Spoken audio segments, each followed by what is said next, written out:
Welcome back to WagerTalk.com. Monday Night Football, the San Diego Chargers. Whoops, I did it already. First one out of the chute. The LA Chargers, over under on that, how many times that's going to happen this year.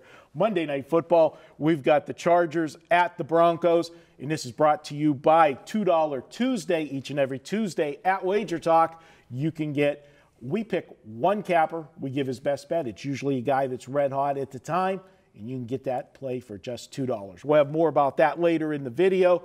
This is going to be Brian's best bet. Brian, you wanted to throw a question at me to get started? Yeah, well, we'll let go to Rolf, and then I'll just, when I get into my analysis, I'll throw it back to you. All right, no problem. Ralph, the Chargers, that would be the LA Chargers at the Broncos. How are you seeing this one? You know what, you look at the records. Denver 9-3 last year. Chargers the last 2 years, 5-11, 4-12. You think, you know, Denver's that much better. But yardage-wise, San Diego last year, now the LA Chargers, actually were better. They were plus 9.6 yards per game. Denver was plus 7. Not a huge difference, but again, the records really get thrown out the window. Two new head coaches. One team has a solid quarterback. One team has one of the worst sets of quarterbacks in the league. Chargers 9-5 as an away dog the last 2 years. Again, only 9-23 straight up last 2 years, but 9-5 as a away dog. You know, obviously, I'd be looking at the road team here. Brian, and as Ralph said, one team has a horrible set of quarterbacks, and we'll talk about that, the Denver Broncos. Trevor Siemian will be the starter for the Broncos. I don't know if we want to say he won the job. Paxton Lynch is banged up. Things are so bad in Denver that they went out and actually signed Brock Osweiler. That's another one. When I saw that come across Twitter, I had to look and find somebody else tweet it too, because it was like, is somebody making a joke here? Why would the Broncos sign him?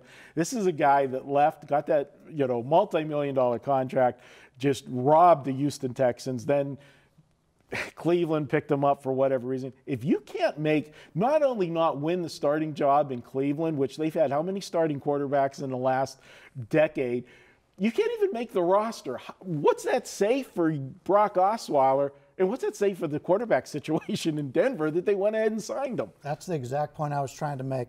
When you take a look at the three quarterbacks in the system, you got the worst teams in the quarterback situation. You've got Denver. You also have Cleveland, whose season win total is about 5. You have the New York Jets, whose season win total is about 3.5. And you have the Denver Broncos, whose season win total is about 8. Something's not right here. You cannot win 8 football games with just a defense, just like, you know, we found out from Cleveland and some other teams. You need to have a good play on both sides of the ball. And Denver's got lousy quarterbacks. The system that they're going to run, Siemian's the worst quarterback they had in the shotgun format, what they're trying to do. So they're taking their guy who has put up the worst numbers last year in the way they're going to try to run the offense, and he's your starter.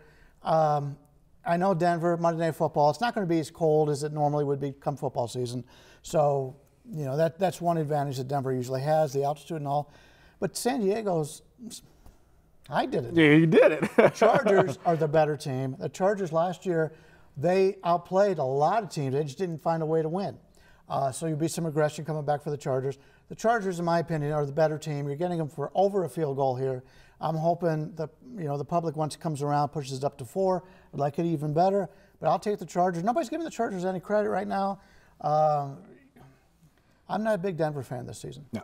I think, to add with the Chargers, I think that they're a team that the public perception coming in is that they're just so far under the radar. People are overlooking them. Last year, they had a ton of injuries throughout the season that hurt this team. They blew some leads in several games last year that could have flipped that record that they had. And let's face it, the relocation hanging over their head all season, you know, with the stadium issues and leaving San Diego and the loyal fans that they did have in San Diego, that had to be a distraction. Now they're in LA. They're not even playing, you know, in a regular football stadium. People just don't think about this team the way they should. And I think they're really undervalued immensely. And I agree with you.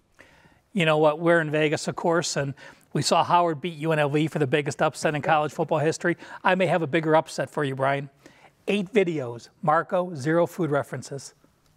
Oh, God. All right, we're going to wrap it up off of that. But we are going to lunch right after the videos.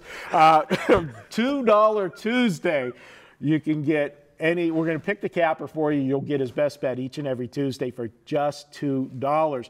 This week's $2 capper was actually Sports Cheetah, and it's actually a game for Saturday. So maybe head over to Wager Talk. You can still pick that one up. It is a Saturday play. We'll be back with you guys next week. Want to thank Don Buster coming in, joining us in studio. And, of course, my partners in crime, Ralph Michaels, Cal Sports, and Bryan Leonard, and yours truly, Marco D'Angelo, back next week with more. Have a good week, guys.